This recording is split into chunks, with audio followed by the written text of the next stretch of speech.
Hello, everyone. Welcome to the Gear Party Podcast. My name is Justin, and today I am joined by Carl, the man behind what Backpacking Magazine calls the best backpacking podcast currently running.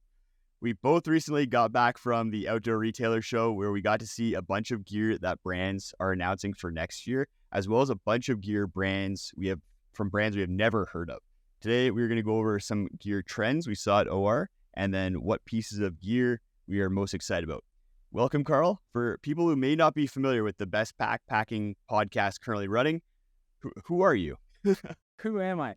Thanks. Hey, Justin. First of all, thanks for having me on the show. I really don't know what I'm doing here. I'll be completely honest. You're so intelligent with gear. You got spreadsheets with decimal points. I think you've memorized pi. I just feel like it's an honor for me to be here. So thanks for having me on the show. I'm Carl, one of the hosts from Backpacking Blisters podcast. And yeah, we've been honored by Backpacking Magazine. They've kind of connected with our show, and they're not a real magazine, but we'll take any accolades that we can get, even if they're fake. But yeah, we've been running for 5 or so years now, 6 years, I guess. And we're just tips and tales with a sense of humor. And some of our best episodes have been with Justin outdoors on our show. So appreciate you having me on. You guys are a lot of fun. So if people like a fun podcast to check out, then definitely go check out Backpacking Blisters. I'm pretty excited for this episode because we were both at Outdoor Retailer a couple weeks ago, wandering the floor, checking out the booths and the gear and everything that was out there. You even had some of the people onto your podcast that you're interviewing and chatting to, so I'm curious to hear a bit about that, the different characters and everything, as well as I think we have a, based on our chats before, I think we have a kind of a different eye for gear and what we're looking for as far as what's interesting. So that'll be fun to go over. But before we get into all that, we'll start off with some rapid fire questions just to get to know you a little bit better. So let's start off with, what are your favorite 2 outdoor activities? Favorite 2, definitely, backpacking, obviously, but I'm a trail runner as well. So yeah, I love hitting the trails and going fast. My body can manage that. Hey, you're just throwing rapid fire questions. Has anybody thrown these back at you? Have you answered these questions, Justin? No, I just kind of roll through them. Let's go back and forth. All right, Justin, what are your 2 favorite outdoor activities? My favorite 2, probably backpacking and then skiing, but more particularly like backcountry skiing, like ski touring, where you're skidding up the mountain and then skiing down and not using lifts. So that's self-propelled. Yeah, those are my 2 favorite. Okay. Question number 2, biggest fear related to backpacking? Fear related to backpacking. That's a great one. This is not like rapid fire. I gotta process through this here. I don't have a lot of fears when I'm out there. To be honest, I have a bad sense of confidence, especially around wild animals. But I guess if there's one, it would be that somebody else got hurt on the trip and I didn't know what to do. And, you're kind of forced to make a decision in crisis. And my concern would be that I would make the wrong decision. So that'd be my biggest fear. How about you? That's a good one. Yeah, I think that the easy answer for me would be wildlife. I think I've talked about it on the podcast before, being charged by a grizzly bear. People are probably familiar with that story, but I think what comes up more often is related to yours, is when I'm going with other people, because most of the time I'm going solo, but because of the amount of experience I have, I'm usually looked at as the person who's leading a trip and things like that. Mm-hmm.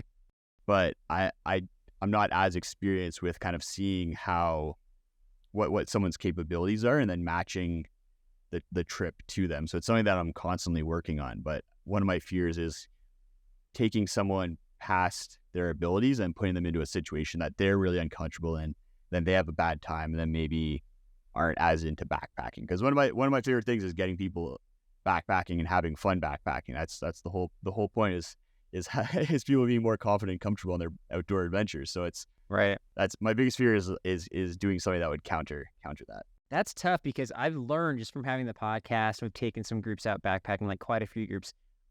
My estimate is 80% of the people either don't know their own capabilities or they misrepresent themselves. They think they can do way more than they can, or they think they're way more experienced than they are. And so I get people out there.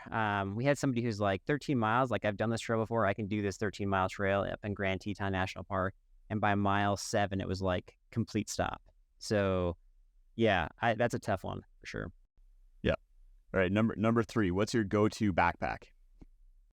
See, right now I got the Granite Gear Blaze 60. So I don't like. I'm always swapping out packs and trying to find, like, yeah, that's kind of like a medium weight one. It's not like ultralight. It's not super heavy. So it's kind of where I'm at right now.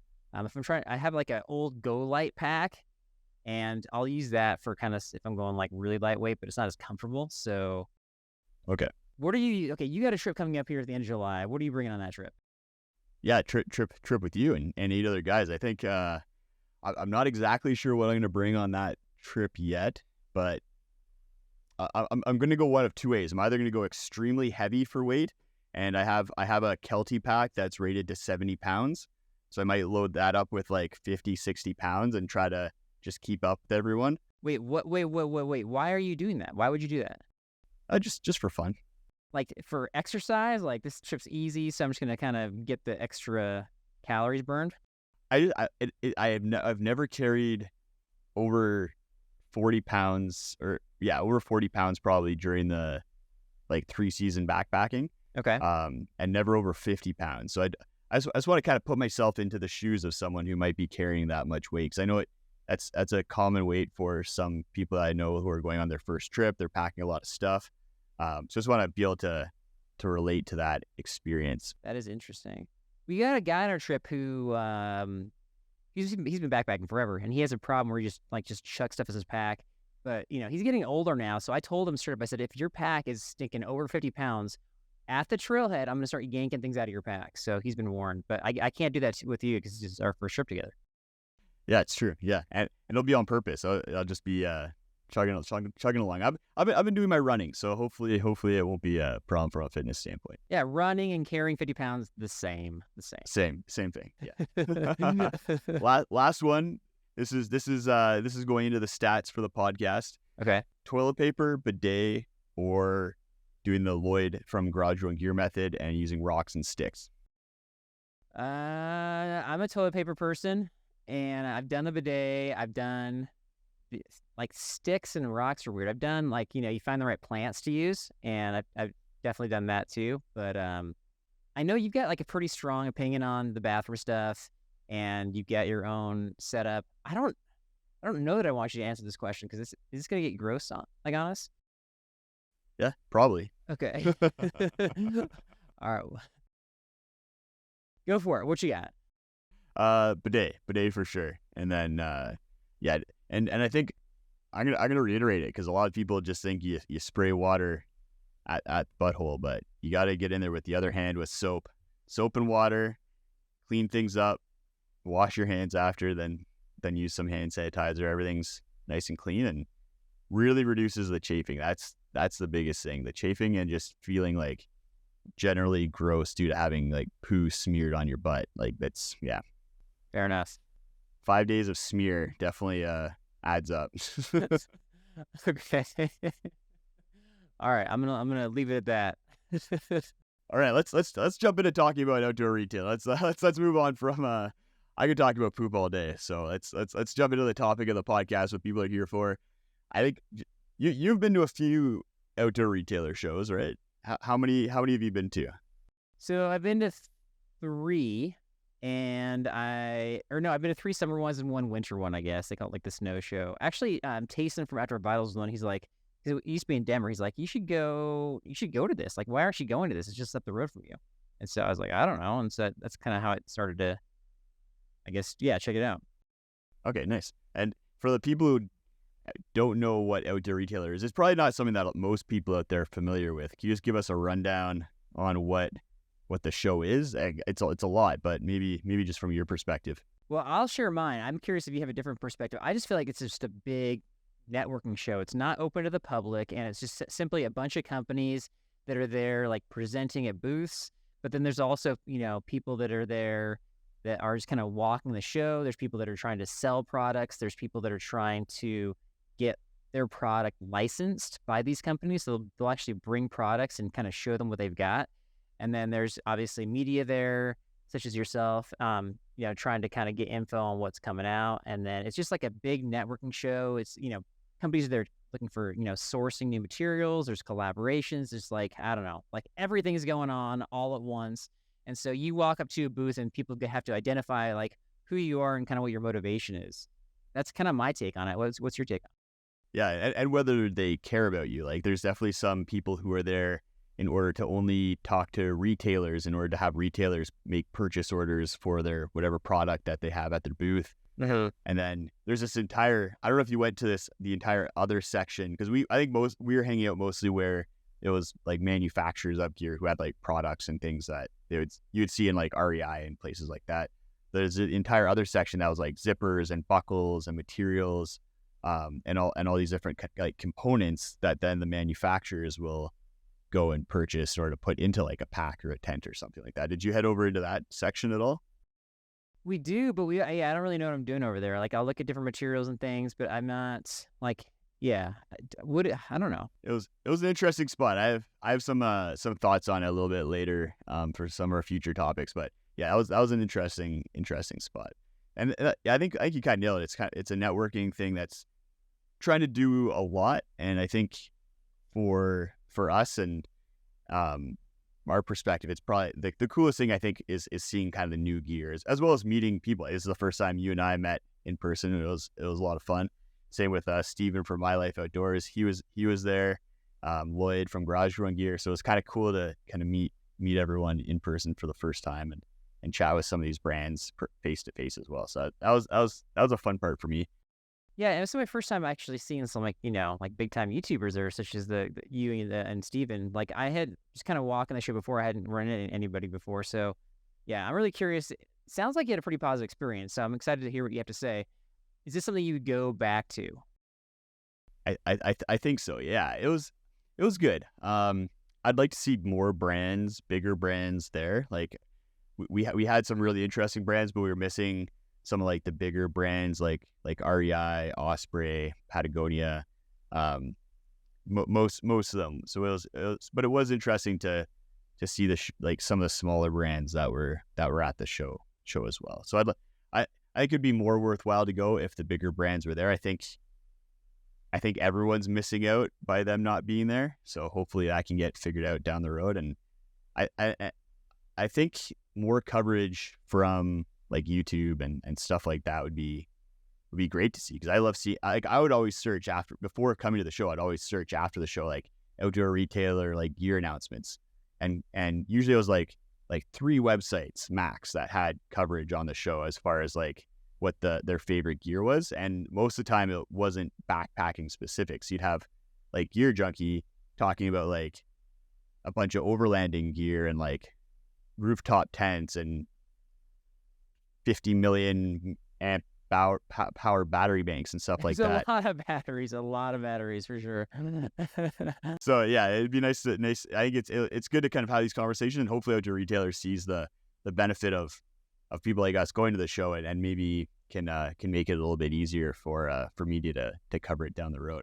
But I think that kind of leads us into some trends that I want to talk about, some trends that we saw at outdoor retailer, because the first one for me is definitely the battery banks. I saw a lot of battery banks at the show for overlanding and different things like that. What are some trends that you saw? Yeah, well, the battery banks for sure. Like, Coleman had their own like whole separate booth area specifically for batteries, which you don't usually associate Coleman and batteries, but I guess we're supposed to now. Yeah, as far as trends, let me think about this for a second. Yeah, like, I don't know if this is new, but I've noticed a trend where there's a lot of new companies that are going kind of all in on nutrition, whether it's drink mixes, supplements, whatever. So there's that. I feel like every time I go, there's at least 2 to 3 new companies who are making freeze-dried food. So they're like, hey, if you like, if you've been eating Mountain House, check out this. And sometimes the food is actually worse than Mountain House, which is weird because like you figure that'd be hard to do. But I like some of Mountain House's stuff, but a lot. So there's like more freeze-dried stuff. There's multiple freeze-dried companies. 2 kind of had already been around. There's definitely one new one that called Wild Society. So that was one. And then one trend that was kind of on the down low, but I've noticed just from having people on my podcast and then just from chat with some different companies, is that there's this new trend of like collaborations where two companies are going to go in on one product and you're going to see their branding, like both of their brands or their logos on that product. So those are the kind of the big three that I took away. Yeah, I didn't notice the collaboration aspect, but you're right, especially with some of the, like, I think some of the lifestyle brands and stuff on that side of the show. There's a bit of that, and then we saw the Enlightened Equipment and Evolved Supply Co. collaboration for the Outcast jacket that they had there. Were showing off. I think that's getting an opening for pre-order on July 20th. I think Enlightened Equipment was saying, so that's interesting. But yeah, and I don't want to name names. I don't know if this is like appropriate, but there was one company that was basically like blown away. Like, I was trying to get the guy to come over and do an interview with me, and he's like, I'm sorry, my mind's just blown. I had this other big company come up to me and say, hey, let's do a collaboration where like they're in more the hunting realm and they want to use some of our gear to kind of, basically just do the crossover essentially. And so there's companies that are actively seeking it out, sounds like. Yeah.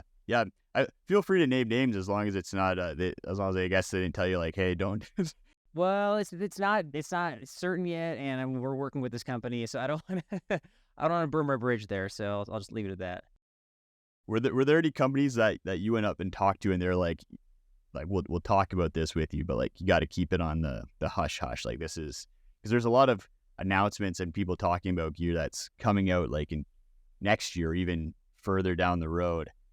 Anyone kind of swear you to secrecy? No, I mean I don't think we found out like from Peak Refuel that they have some new flavors coming out. Like I think they're more like hunting. They're kind of going more in the hunting market, to be honest. Since they have kind of like big game, like whatever it's gonna be, like elk casserole or I don't know what it is. But so they told us that they didn't say to keep it on the down low, but it's not out yet.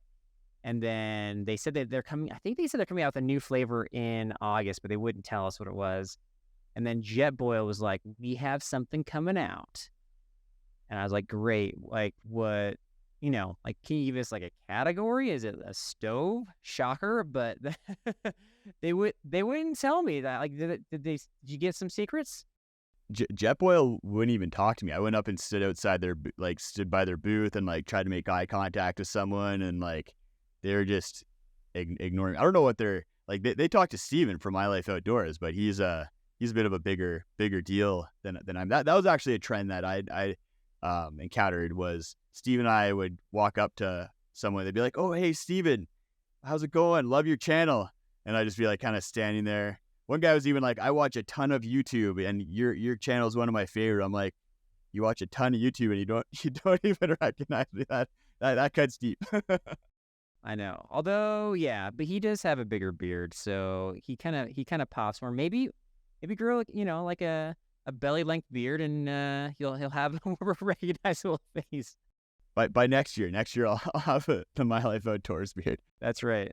That's so funny. But that didn't happen like the opposite of what you're saying. I think happened with Garmin, right? Where Garmin was like all in on you, and they were just trying to shoo Steven out of the booth. Isn't that what happened there?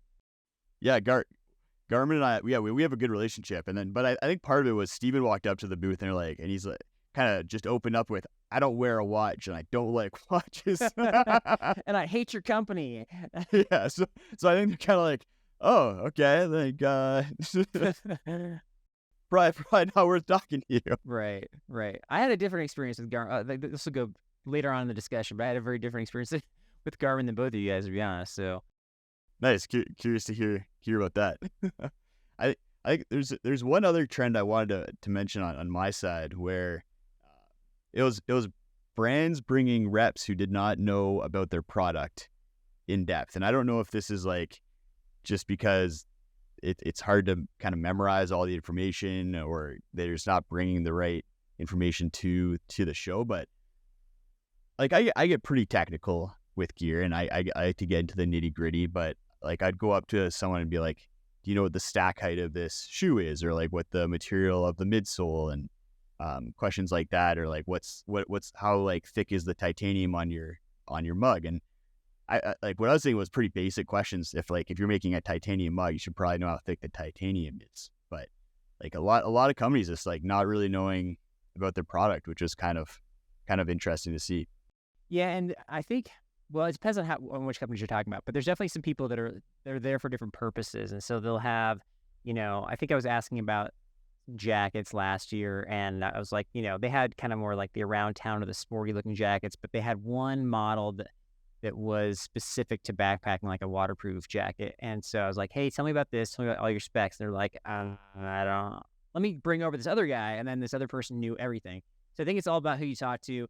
I did make that mistake. Year one, Sawyer was there, and I had some very specific questions for Sawyer. So I like some of Sawyer's stuff a lot, and I hate some of Sawyer's stuff. And one thing that I hate that surprised me that they still make is the snake bite kit, because it's like been proven, I think for decades now, that it doesn't do anything, but it could possibly make a snake bite worse. It could actually like infect your wound. And so I was like, I want to know why you guys still make this, because this is crazy.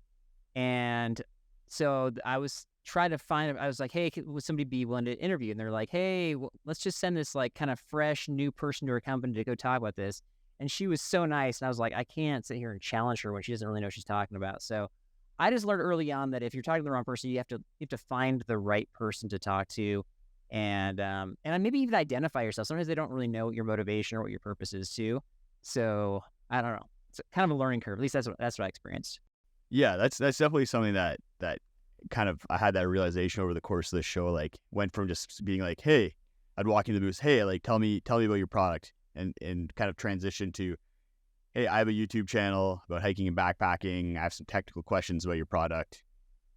Can you answer them, or is there someone else? A better way to do it also would be to go up to the booth and be like, hey, do you know who I am? I'm the guy sitting next to My Life Outdoors. I'm the guy you should ignore because Steven's got a beard. Yeah. On almost 300,000 subscribers instead of that's right, 70,000. That's so funny. He got a lot of recognition at the show. People were and it was actually interesting walking around the show with him, because I was kind of like hyping him up to everyone. So it was kind of like advocacy for non-traditional media, because you have like the magazines, and you have like Outside Magazine and Gear Junkie and those kind of bigger traditional media outlets who are there, and the brands probably kind of bend over for. But is that a weird term? I don't know. But then yes, I'd bring Steven over and be like, this guy gets like as many views as like Gear Junkie gets per month, kind of thing. And then that'd kind of like bring it into perspective for them, and they'd talk to us a little bit more. But do you think that magazine companies are still getting a lot of like respect and credibility? Yeah. Like hard copy magazines at this point. Okay. Yep. Yeah. I like they're still getting advertising dollars, and people are still kind of and I think it's kind of like they're also interested in the magazine's online presence. Like Gear Junkie doesn't have like a print aspect, but they're kind of I now consider them more of like a traditional media source with their like online. Yeah, that makes more sense. But just the hard copy magazines, I don't know. I just know that subscriptions are tanking, especially with like Backpacker magazine, for example. And to me, I think it's, yeah, the advertising dollars they're getting are from companies that are just not as aware of where they should be spending their marketing dollars, in my opinion. So it's interesting that I feel like that's like staying strong. Yeah, like the companies I've talked to, like I think a lot of them want that like Editor's Choice Award or like something like that from one of these outlets. But based on some conversations I've had, like that's like a minimal benefit, and it like from an advertising standpoint, like some of these brands are seeing like 10x returns with less traditional media, like having people on Instagram or YouTube talk about their products or podcasts. Like I know you like it's you can get some good reach because you have that connection built. Yeah, it's more brand awareness. I guess we could do like an Editor's Choice Awards, I guess. I don't know. But not being, like as gear expert-ish as you are, I don't know how much credibility we'd have for that. But that could be something. That could be a thing for sure. There you go. You just gave me an idea. Okay, I'm going to mark that down. Episode idea. Thank you. No problem. That That's so funny. I want to talk about the gear that we saw and some of our favorite pieces of gear from the show, because there were, even though there weren't some of the bigger brands out there, I definitely saw some pretty cool stuff on the show floor. I'd like to probably go over to like at least 3 different pieces of gear. Let's start off with your first one. What one of your favorite pieces of gear that you saw on the show? Okay, and in full disclosure, there wasn't I was actually pretty disappointed with, what was new or what was, I'm looking for the new stuff, and I'm really hoping that you found some things I didn't find, because I wasn't like super thrilled with what I found. I like some of the things, but the number one thing would be, did you visit Grand Trunk, that company? I didn't know. Okay. So as you walk by their booth, they just have like a bunch of like lounging chairs out. So it wouldn't be something you think, oh, this is for backpacking, right? But they actually do make backpacking chairs, and they had different styles of chairs, which are kind of cool. They made one chair though, which is very low to the ground. And so for older people such as myself, like getting down there, like once you're getting down there, you're staying down there. Like it's just, like you're just kind of at that point you're lounging. But it was super comfortable. So, and these chairs are kind of in the 1 to 1.5 pound range. But what impressed my partner who's with me, he's a hammock guy, and I'm not. But he's like, what they're offering for hammocks is a really good deal. And so we're gonna test this out, and I'll get back to you whether this is, like the quality and all that stuff. But they're offering something called an Evolution 20-degree down hammock setup. So it's like not just the hammock itself, it's the full setup. So it's an 11-foot hammock, so you can fully stretch out. It includes the hammock itself, the quilt, and the underquilt. And they're selling the whole setup for $250 US. It weighs in at 4.2 pounds. So it's very competitive weight-wise and price-wise. The only issue is like it's not something you can kind of like mix and match and switch out, because I think they sew the quilt into the hammock, so it's not customizable. But that's my number one. What's your number one? That's interesting. That's an insane price. I feel like $250 for top quilt, under quilt, and hammock. Like you'd pay that just for a lot of hammocks, or just for the top quilt. I think I don't really know much about hammocks, but that seems like a very good deal. I think yeah, and I didn't write this down, but I think it was like $650 downfill, so it wasn't like you're not going to get the premium stuff for that. But yeah, it was a good deal, and yeah, good price points. But especially if you're just like trying to get into hammocks, and you're like, okay, I don't want to like figure out which of these 3 pieces to buy. They kind of an easy way to get in. Yeah, and 4 to 5 pounds for the whole setup is pretty good. If you can, right, like you'll be able to get around that 10 pound mark with that kind of setup and get down to 20 degrees. So that's great. Yeah, that's really cool. That's a good one. Yeah, I didn't check them out, but yeah, good start. Good start to the list. I don't know if I'm gonna sustain that, but I'll see what happens here. I think I had one from a company called Solar Core, and they're working with they didn't have like a specific product, but they had like a technology that they're showcasing that they wanted companies to build into their products, and it was an aerogel infused foam, and its kind of claim to fame is that it resists cold coming through due to compression. So if you like put your hand on and compress it a little bit, you wouldn't feel the cold coming up through it. They had a cold plate at their booth that they're showcasing us with, whereas like a piece of neoprene or EVA foam, you could feel the cold coming up through it as you kind of compress it down. And as a Canadian up here in the cold, like the thing that I've found the hardest to keep warm in the wintertime is my feet, because you compress the foam on the bottom of your winter booties, and unless you have something very heavy, it's going to be your foot's going to get cold. So this is a very, very light foam insulation that is also very effective. So I'm curious. I'd love for like mountain equipment company up here, they have an expedition, but I'd love for them to like incorporate it in, or I might even reach out to them and see if they'll just send me like some foam blocks, then I can just cut it myself and then place it in kind of like an insole into my boot. So they're more like a like a supplier for a company who wants to use their technology, incorporate it into like a new model of something. Is that correct? Exactly. Okay, but that was some of the cool stuff that I saw, was more of these technology things than the actual product. Okay. That's interesting. And that's the back corner area you're talking about. That's where you were kind of checking things out. This one was near Peak Refuel on this side. The next item I'm going to talk about is from the back corner. Okay, gotcha. Yeah. Okay. So do you have any other ones? So I mean, you're using the word gear, but like I assume that we're talking about like like outside companies like food. Like, can I talk food here? Totally. Okay. So I mentioned the freeze dried thing. So there's a company called Wild Society, and I think it's like Wild Society. I think that like if you were to search them up online, it'd be like Wild Society coffee. They make two things. They make kind of like a Starbucks Via type, like just pour, just kind of rip it off, pour it in, and make a coffee drink. I'm not a coffee drinker, but the guy I was with is and said it was pretty good. But then their claim to fame is in terms of like freeze dried food is that they make they have like a 2 Michelin star chef make their food. They hired like best of the best. And if you know anything about chefs, like that's a really big deal. And so what they do differently is I guess other companies such as Peak Refuel, they're going to drop all the freeze dried ingredients into the bag.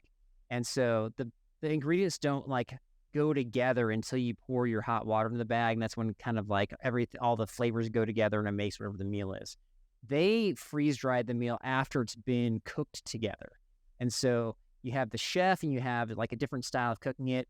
And so if you're just looking to kind of mix things up, then this might be something to try out. One issue with most freeze-dried food companies is that a lot of them don't pack in enough calories for, like if you're doing a big day. And so a lot of people want like more than 700 calories, for example. So I think that's still an issue with this company. I think there's mainly in like the 700 to 800 range. So yeah, I think that's what I was seeing from 700, 800. Did you have a chance to try out any of their meals?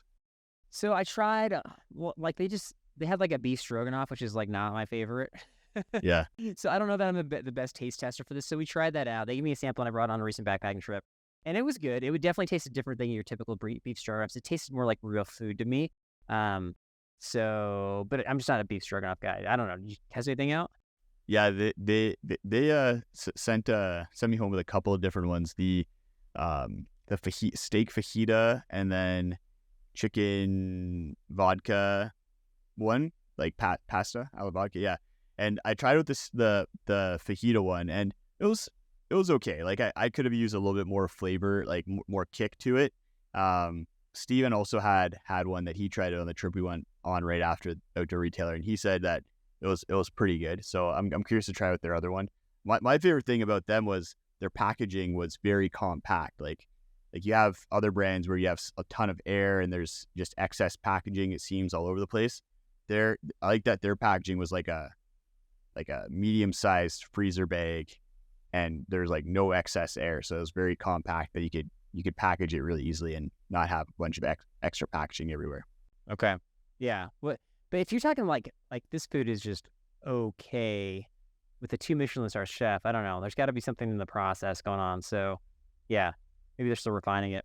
I'm curious to see test out their other products. I feel like a cheesy pasta is probably a little bit easier to get good. Like fajita seemed like a tough one. That can be true for sure.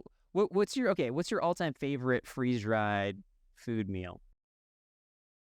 I think it has to be there's two. There's Peak Refuel pesto pasta is always solid. I love the cheesiness. One that had surprised me recently was Alpen Air had like a carnitas one that was like blew my mind. It had like a green chili kind of flavoring in it and like pulled pork. It's very good. I'd written off Alpen Air as being pretty gross in the past. Yeah, 100%, man, 100%. They released a couple new meals without any like fanfare or anything, and they're really good. They still are mixed in with their old meals. So like right now, their packaging's the same, so I don't know whether it's a new meal or old meal. So I bought like 8 of them, and I'll pull one out and be like, oh, hopefully this is one of their new ones. But hey, you're better than me because I won't even look at them. They've been around since I've been backpacking for years and years, and I'm like, I can't do the Alpine Air. But kudos to you for being willing to try one of their new ones. They're so cheap relative to some other ones. So I was like, yeah, I gotta pick them up. Yeah, until I'm making the big My Life Outdoors bucks, gotta be looking for the meal sales out there. Second one, it's another technology. I do have a couple gear items. They weren't necessarily on the show floor. It was kind of just like a whisper in my ear from a company about products that are going to be coming out down the road. But this one is from Duraflex, and it was more of a line of kind of pieces of equipment that you'd find in backpacks, like buckles and clasps and things like that. When I went up to the booth and talked to them, I wanted to like take video and ask them like some questions, but they kind of just like shushed me and kind of made me move away because they're like, this is all trade secret stuff. Like you can't look at it or like take video of it, and we can't tell you about it. It's only for like people who are looking to buy, which was I found that kind of strange because I was looking over at like their competition just like across the way, and I was like, well, they could just walk over and just like look at all the stuff that you have here. I don't know what the big secret is. Yeah. Well, I can tell you, I can give you a little bit of insight. Maybe that I did a very good job, like keeping it a secret, but like there were some rumblings at the show, and I was talking to some different folks, and I guess there are some relatively big companies that are just simply known for just ripping off ideas for their companies. So I'll tell you one, Skechers, I guess, is known for that. Skechers is known for being sketchy. And so one of the guys I talked to he didn't have a booth, but he was walking around the show showing some of his inventions, trying to get a licensing deal. So for example, he had like a knife that was made of carbon fiber, except for the tip. The blade tip was metal. And so it was like a full fixed blade knife, like really long, but it weighed, I don't know, an ounce or less. And I was like, dude, and it was super strong. So I was really impressed by it. Anyway, so he said that in order, like he was willing to show that to me, but for most companies, in order for him to show them what he's got, they have to sign like a non-disclosure agreement. So there's like this protective sense of like, hey, I don't know, like, I don't know, I'm trying not to share too much. I'll just give you one story. So like I know you visited the Soto Stoves booth, right? Okay. So I don't know if you noticed, but like one of the Soto stoves looks very similar to like the MSR Pocket Rocket 2 in terms of like the fuel efficiency design. Like one of the companies designed it, one did not. Basically is what it boils down to. So I don't know. So that's where that comes from, I guess. Yeah. Anyway. Yeah, I think like some of these things, like I actually copying is an interesting. I think I'll have to do an entire episode about like copying and things like that, because as a consumer, I love when companies just copy and improve on each other and build off it. Oh yeah, improvement's great, right? Yeah. Yeah, as a brand, I could see how that'd be frustrating. But I think that's where like patents come into play as well. Like hopefully, if people do have a good idea, they're actually taking the time to at least get a patent pending until they like see if it's like feasible economically down the road. Because like a patent pending, I think it's only like $200 to do an application for patent pending, and that gets you like 3 years, I think, of patent protection. But yeah, I think there is some copying that happens out there, and it would be frustrating if you put a lot of effort into it as a brand, and then someone just comes along at outdoor retailer, sees the idea, and then a year later has the exact same product. Well, and then speaking to that, yeah. So I guess I don't know how patents work, but I know that like Jetboil, their fin technology, which makes their stove so efficient, I think their patent's like running out, or I guess there's like a 10-year time limit, so that's why you're starting to see some knockoffs for like half the price. So yeah, I don't know. Yeah, I forget. Are you a Jetboil fan? Yes, yes, I am. I like how fast it boils water, but we're usually I'm a fan for bringing like the Flash specifically if I'm boiling water for, like groups of 4 or more.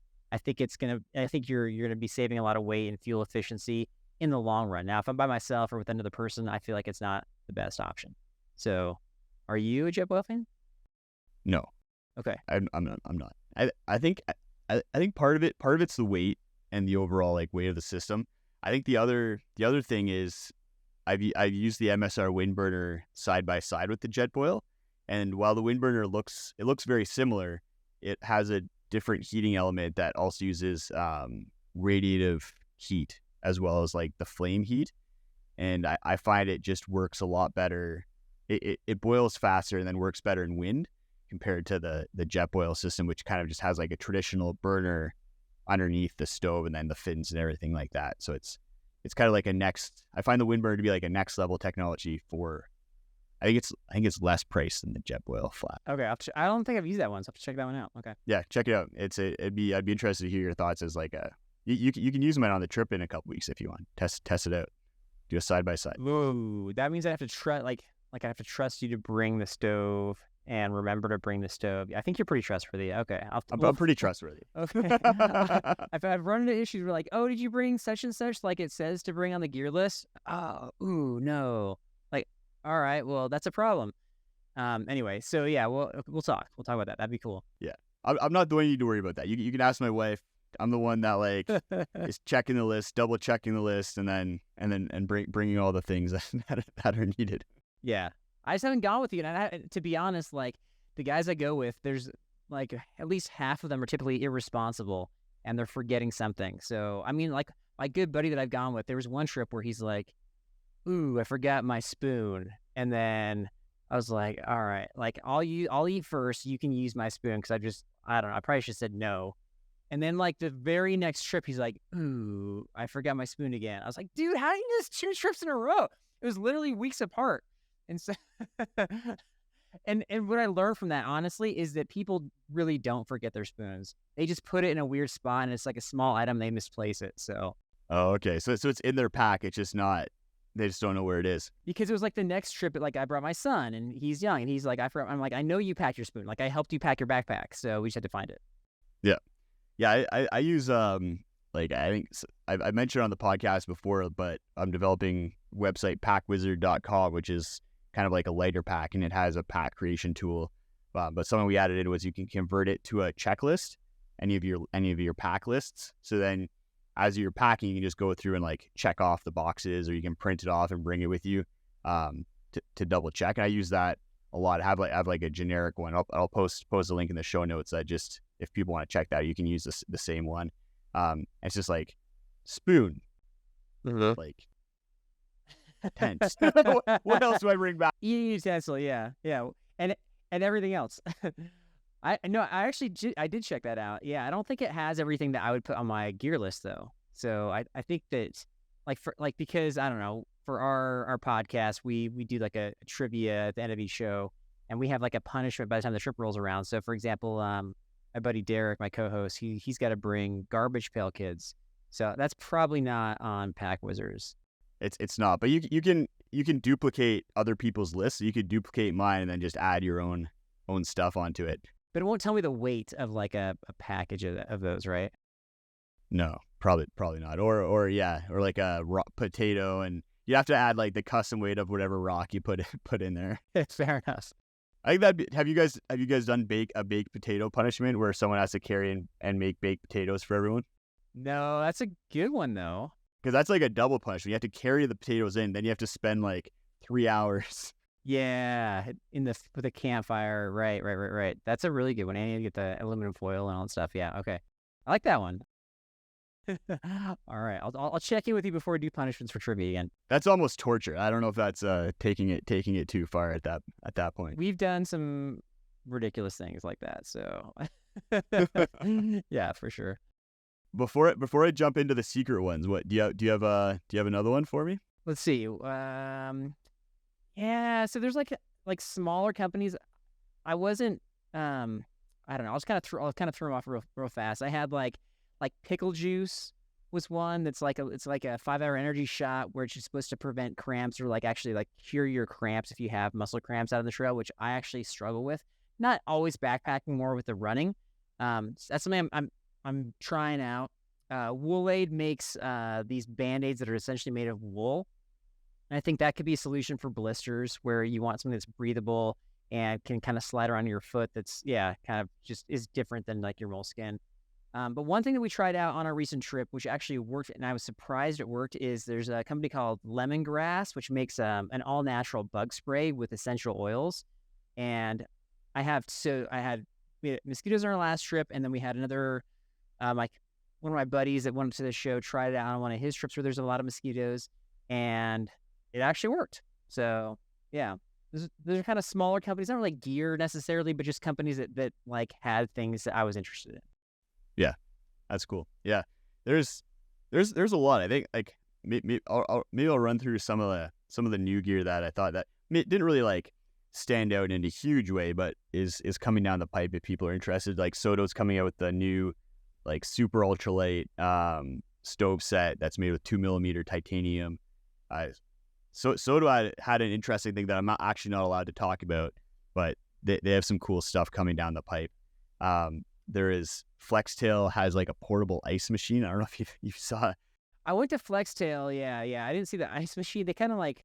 It's like about a foot by a foot by a foot and weighs probably like 15 pounds, but it produces like 9 ice cubes every 5 minutes. So if you want, you could like bring it to the beach and just have ice cubes. Like you pour the water in and then it just starts making ice. Yeah. Okay. So that was an interesting one. They made like a what do you call it? It was like a thermocell type thing, but it was battery operated. Did you see that? Yeah. I tested that one out. That one worked pretty good. I'm still on the fence about whether like the area bug protection. So I'm just like, what's like I need to look more into like how it affects humans and like food and the chemicals that are in there. Yeah, 'cause I think it's like erythrin or something like that. I'm a little bit on the fence about that, but well, it works. It works. Compradel has some titanium trekking poles that are coming out. We already mentioned the Enlightened Equipment Outcast jacket, which is kind of just like a fancy city jacket. You could bring it backpacking. It's light enough that you could bring it backpacking, but it's more geared towards like city stuff as an insulated jacket. Yeah. But the Compradel trekking poles, like I go back and forth with trekking poles. Are they like, what's the advantage over like the carbon fiber ones? Are they stronger, longer lasting, lighter weight? What's the deal? So with titanium, the way that they're explaining it was titanium kind of slots in between aluminum and carbon fiber as far as weight goes and cost goes, but then they're more durable than both of them. So you get the most durable pole that you can get at a price in between carbon and aluminum, and then a weight that's in between carbon. So are they still? Can you get like a pair for under £1? I think so. I think it was like probably just under £1 for a pair. Yeah.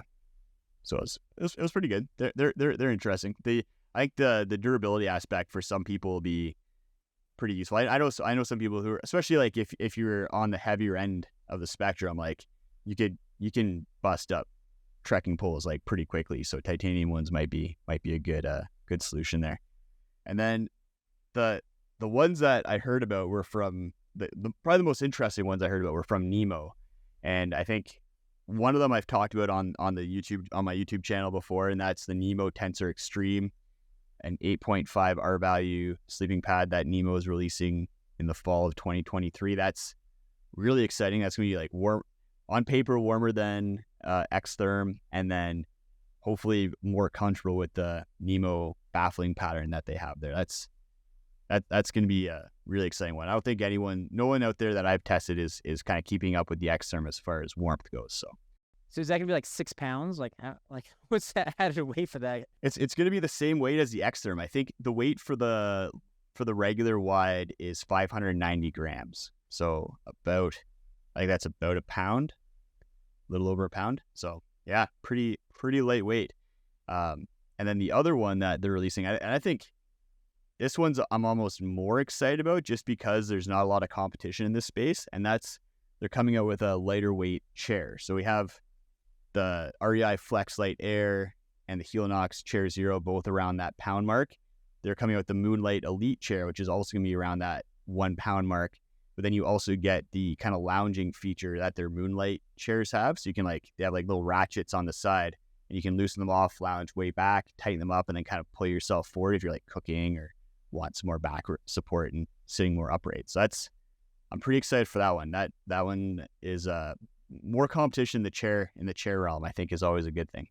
For sure. And I'll say that I've tried a lot of different chairs. The REI one specifically I think is the worst one for like an ultralight chair in terms of like the angle that you're sitting in. It's just not.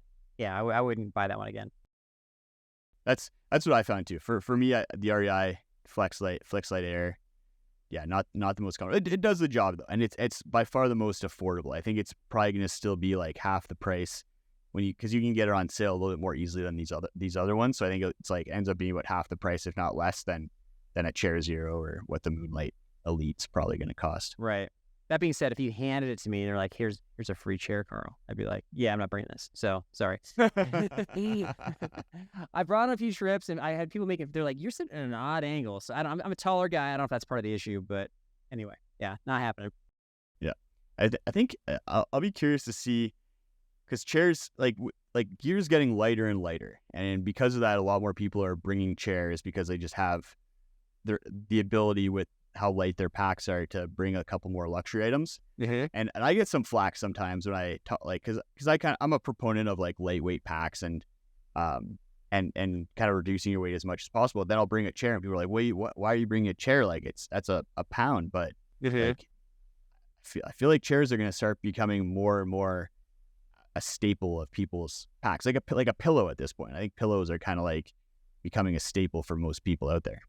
The trend that I'm seeing is really interesting because I'll bring some folks that will like really invest in ultralight stuff with the big 4 items, and then we always do like a pack weigh-in at the trailhead. Like I have like a luggage scale, and we weigh in our packs, and my pack is always lighter than theirs, and I'm like, you've spent like thousands of dollars more than me. This does not make any sense. And so what they're doing is what you're suggesting, where it's like they have lighter weight gear, so it affords some luxury items. But then they end up bringing like a lot of luxury items. They kind of overdo it, and then their packs end up being heavy again. So at some point, there'll be a balance. But I agree. The pillow and the chair are the two that people tend to bring, for sure. Yeah, and I think you got to still like have a limit. Like if you're like, okay, well, my goal for this trip is like 12 pounds based on the mileage. Like that's what I do. I pair the weight of my pack to the difficulty of the trip, as opposed to just being like, I'm going on a trip. I'm just gonna fill my pack until it feels a certain weight. Right. It's all strategy for sure. Yeah, a lot of strategy. So I also want to ask you about anything that surprised you from the show. We've talked about a couple of things, but before we get into that, you guys were interviewing a bunch of brands at the show on your podcast. Right. Kind of talking, getting into some interesting conversations. Were there any people or brands in particular that kind of were the most surprising or most interesting that you talked to at the show? Any fun anecdotes? Sort of. Okay, so I got 3 quickly. So I've got so I talked to Chris Shabo. He's like the CEO of Enlighten Equipment, and so like he was great. He was just a fun guy. I actually go backpacking with him. He was a lot of fun, but he shared a story. It's kind of interesting where I guess like they partner with Darwin on the trail, and they had given him what's their jacket, like the Toysher jacket or something? I forget. Torrid jacket, sorry.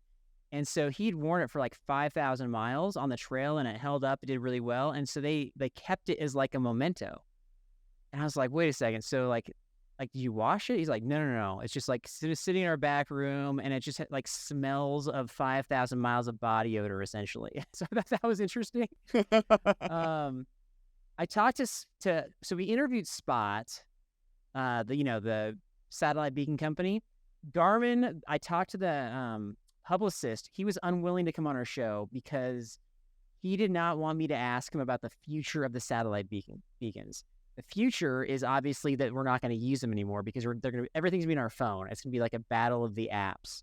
And so I talked to a guy named David from Spot, and I asked him about that, and he kind of dodged the question. So I thought that was interesting. And then we always do like a recap on our show, like after the interviews. And so I was talking to my buddy Derek, and I was like, hey, so I offered Spot like 5 of my best ideas for how to pivot as a company, not being like like in the business necessarily, but I'm an ideas guy. So I think I was going to charge him like 5 Snicker bars or something, but they didn't hit us back. So anyway, so that was interesting. Just I think that there's some confusion about what to do next for companies like Garmin and Spot with the satellite beacon, and I don't think they have an answer yet, to be honest.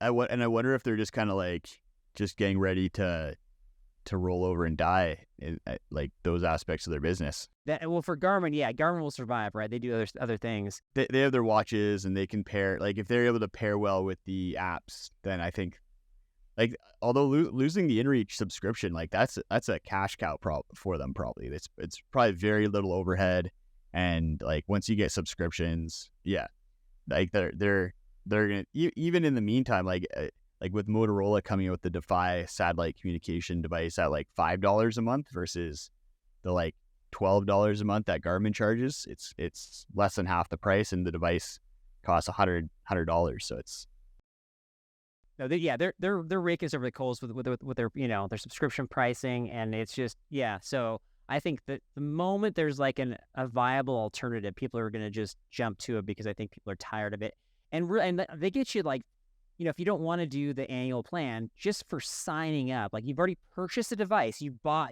them, you already committed to them, but just for signing up to go month to month, they charge you $35. And so I was not happy with them, and I was excited to talk to him about that. But yeah, companies like Spot, where they're like mainly satellite beacon or Zolios, unless they really, like, I have my own ideas about how they could pivot, but unless they really do a strong pivot or they're working on that already, like, you're right, the whole company might just die. I think it's going to be a slow death. Like I look at, like, Garmin still makes like GPS devices, and most people are not using a GPS device out there. And so I think we're going to kind of see, like, phones, like, I think more people went from not using a GPS device at all. They just kind of navigate based on memory, or like they'd have like a paper map or something like that on trail. And they went from that to their phone. And I think a lot of people are going to go from like having no satellite communication device to their phone as well. It's just going to be that jump. And so, but there still will be people who, especially for businesses, I think, who are sending out employees into remote areas, I think they'll probably still want to have an inReach as an option there. And it might even be like a contingency of their insurance policies and things like that. So I think it'll be like over the next 10 years, we'll see a slow death of these ones. I think we'll probably see like, so sorry, Zolio, but I feel like you're going to probably drop off first. And then Spot. Yeah. Unless they could change. They could definitely cheapen like their subscription. They could do some things to make themselves more competitive. But yeah, it looks like it. Somebody who's strictly devoted to that. And I don't know if because the device itself might be more powerful than what the phone can provide, maybe like you still get better or more reliable service for a while. I think, I can see the slow death. Sure. Yeah, we'll see what happens. I think half of what I was doing at Outdoor Retailer, I think, was like identifying brands and companies that were going to die in the near future. Oh, whoa. Okay. Well, who's done it then? I also I made a bold claim about Outside Magazine and their entire ecosystem. I think they're gonna have a slow death.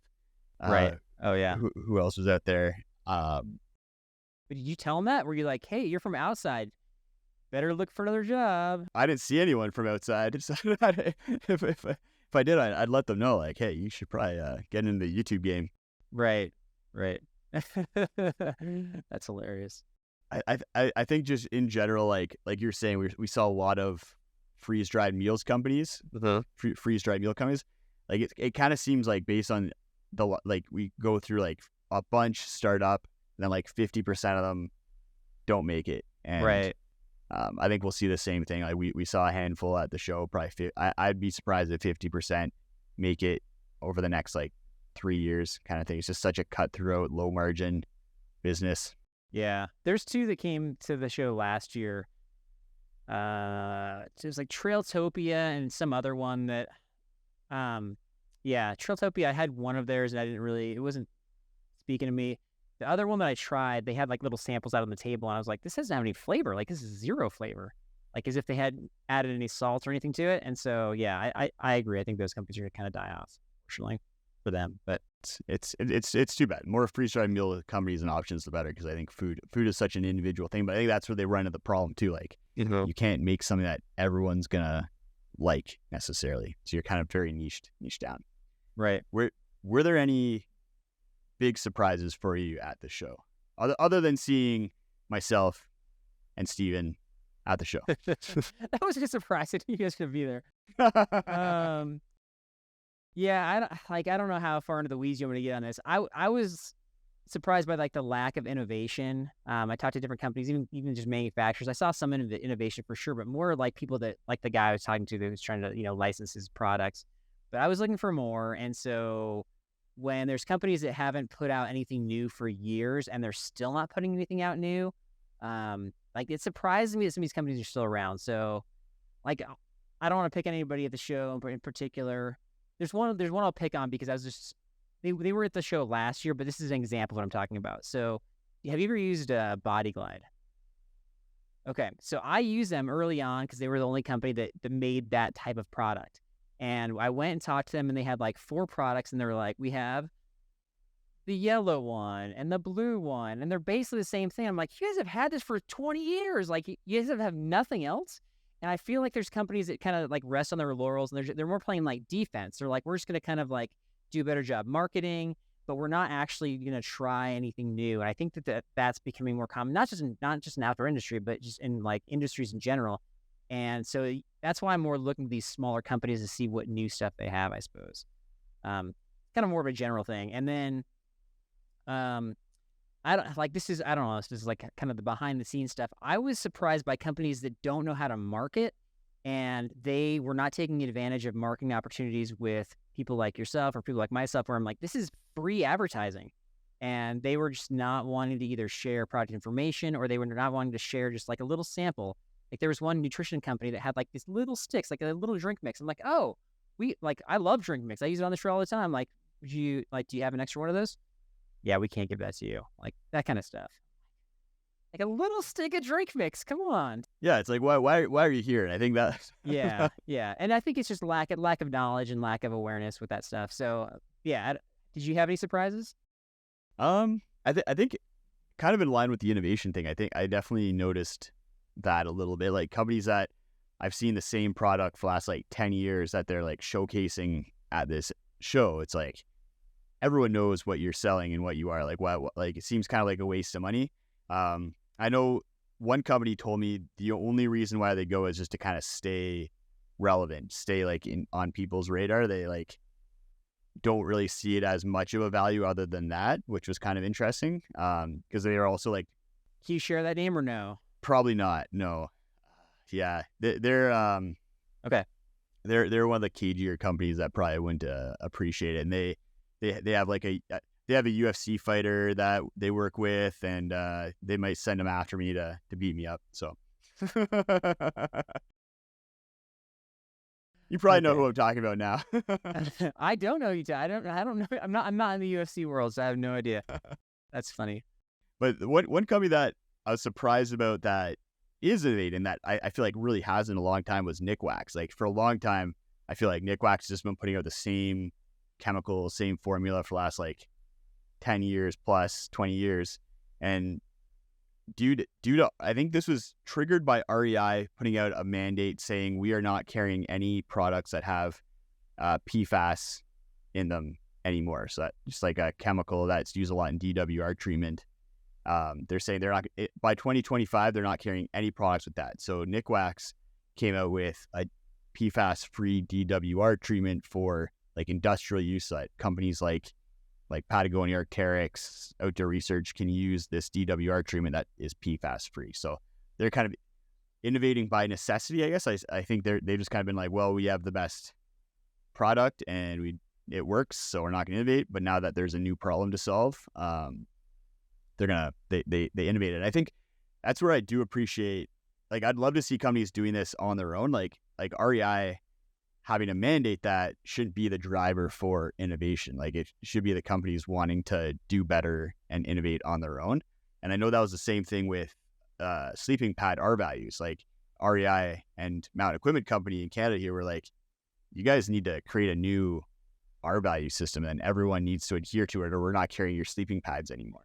It wasn't the industry necessarily like wanting to do this on their own because it limits their marketing capabilities. So that's my little rant. No, it's impressive you talked to Nick Wax because I saw them. They had a pretty big stand there, and I was like, that's just the same thing. So I didn't even want to go over there and talk to them. Like they've had the same product forever, but apparently not. So kudos to you. Yeah. So from the DWR journey, like we went from the C8 DWR, which was phenomenal, worked great, terrible for the environment. I still have a pair of rain pants that have C8 treatment on them, and they still bead water when it rains, which is insane, like 10 years later. Whereas the C6 one, not quite as effective. Things would wet out. You have to retreat the jacket or the pants every year. So I'm curious to see what the performance is of this PFAS free, because it doesn't have the chemicals that have been needed in order to create DWR in the past, and how much more often are we have to treat our jackets on a year-to-year basis now? I want to go to, I have a whole plan to get a rain room and like some of these jackets and test them out side by side. Hopefully I can make that happen. A rain room. Okay. Like you want to build one, or like you're just going to rent? I know that Nemo has one. So I'm going to try and convince them to let me stand in their rain room with some jackets. Maybe not me standing them. Maybe they have some mannequins I can borrow or something. I can get some 2x4s and then have those stand in the rain room. It's a better video if you're there, man. If you're in the rain. Wait, can you volunteer to come? I need a second person in order to stand in the rain room with I would me. do that. So. They're in, what are they in? Like, they're in the Northeast, right? Northeast, yeah. Yeah. So for sure. Well, can you come? Can you make a plane flight trip out just to stand in the rain, essentially, inside? Yeah, inside. You don't even get a good view. You're just like in a glass room, getting videotaped. Hard sell, that's for sure. Well, I'm really good at getting, like, if it's raining out, and even if I'm wearing a waterproof jacket, I'm really good at still getting wet inside the jacket. So I'd probably be a good test subject. Perfect. That's awesome. Yeah. Well, I'm looking forward to a couple weeks from now, Carl, where we get to go on a trip together and chat a bit more in person, and really looking forward to that. We're heading out to the Canadian Rockies, and it's gonna be a beautiful. The area we're heading to is one of the most beautiful parts of the Canadian Rockies. So I'm excited too, man. And for people that have just been watching Justin or listening to his podcast, like behind the scenes, like Justin is a great guy. So much fun to talk to. Just very genuine, and I'm super excited to hang out with you, man. I'm so glad you're going. Definitely, thank you. I appreciate it. And if people are looking to check out the Backpacking Blisters podcast, where should they go? Oh yeah, thanks. We got weekly episodes coming out. We're also on YouTube, but we're mainly like 99.9% of our audience is on the audio app. So any audio app, your favorite audio app has our show, and like I said, we're tips and tales with a sense of humor. So we throw a lot of nonsense out there, and have a lot of fun for sure. Yeah, and I'll post some links in the show notes, so people can go check that out, or the video description if they're watching on YouTube. If they liked your face, they should definitely just keep checking out the YouTube channel. If that's what they're into. Oh, there's some people out there who are like, that's a face I want to watch more of. So they'll. I don't have a beard, so I got to work on that myself. Yeah, you're changing it up, giving people something a little bit different. That's true. That's a good point. Justin, hey man, I really appreciate you having me on the show. This is so much fun. Love talking to you. Great. Yeah, thanks a lot, Carl. We'll talk to you soon.